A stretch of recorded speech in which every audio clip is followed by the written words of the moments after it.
चांद सिफारिश। चांद सिफारिश किस सिचुएशन में आ रहा है ये देखिए अगेन हम लोगों ने बहुत डिबेट किया कि चांद सिफारिश लोगों के समझ में नहीं आएगा या आएगा या ये वो। मुझे बहुत अच्छा लगा था जब मैंने दिखा था कि चांद सिफारिश जो करता हमारी वो देता तुमको बता कि शर्मो हया के पर्दे गिरा के करनी हमको खता ना, कि चांद अगर एडवोकेट होता और हमारा एडवोकेट होता तो आपको बताता। तो मुझे लगा इसमें एक नयापन है कि बहुत कहा जा सकता था कि छोड़ दे शर्मो हया और नाजनी और मुझे कुछ करना है, लेकिन अगर चांद को बीच में ले आया जाए तो उसमें नयापन लगा मुझे कि चांद से सिफारिश करवाना चाहता है वो, और इस माध्यम से ये कहना चाहता है कि क्या मैं हमेशा मुझे लगता है कि पोइट्री में अगर जो डेलिकेसी ना हो उसमें एक नज़ाकत ना हो तो वो लोगों तक नहीं उतरती।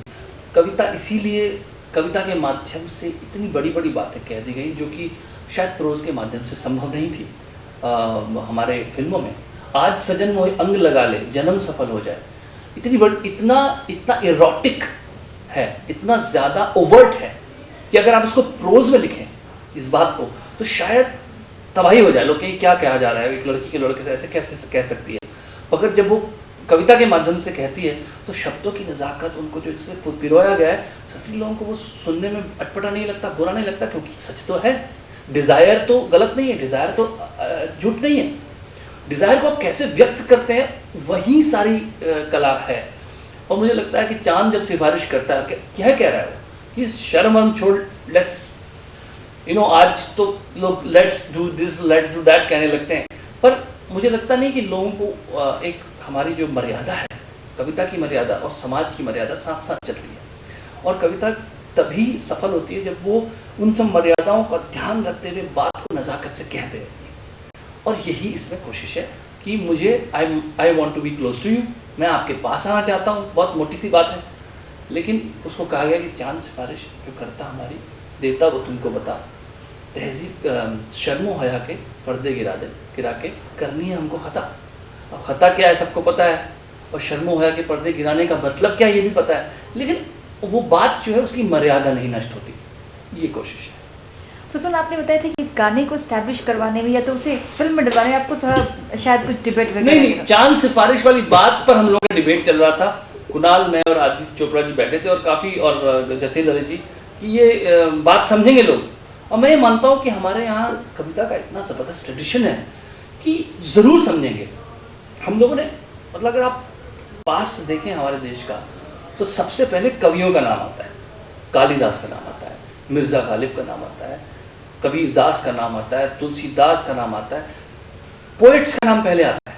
तो इस देश में कविता का ट्रेडिशन है, और इसलिए भी कविता का ट्रेडिशन है क्योंकि वाचिक परंपरा है, श्रुति की परंपरा है।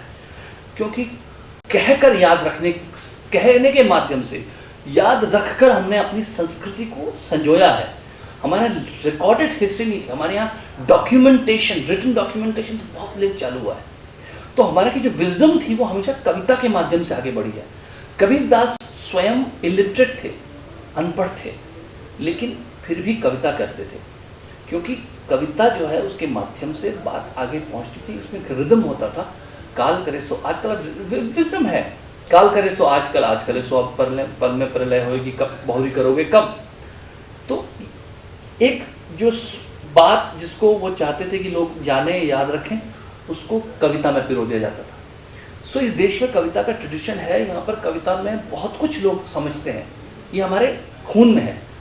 तो मुझे लगता है कि अच्छी कविता का बहुत स्कोप है, इसलिए मुझे लगा कि करना चाहिए। और फिर मैंने वही कहा कि हमारी टीम जो थी वो आपस में एक दूसरे के प्रति एक तरह का सम्मान है और अंडरस्टैंडिंग है, तो एक दूसरे की बात मानते हैं। और अभी आप देखिए चांद सिफारिश ऑलरेडी लोग बहुत पसंद कर रहे हैं।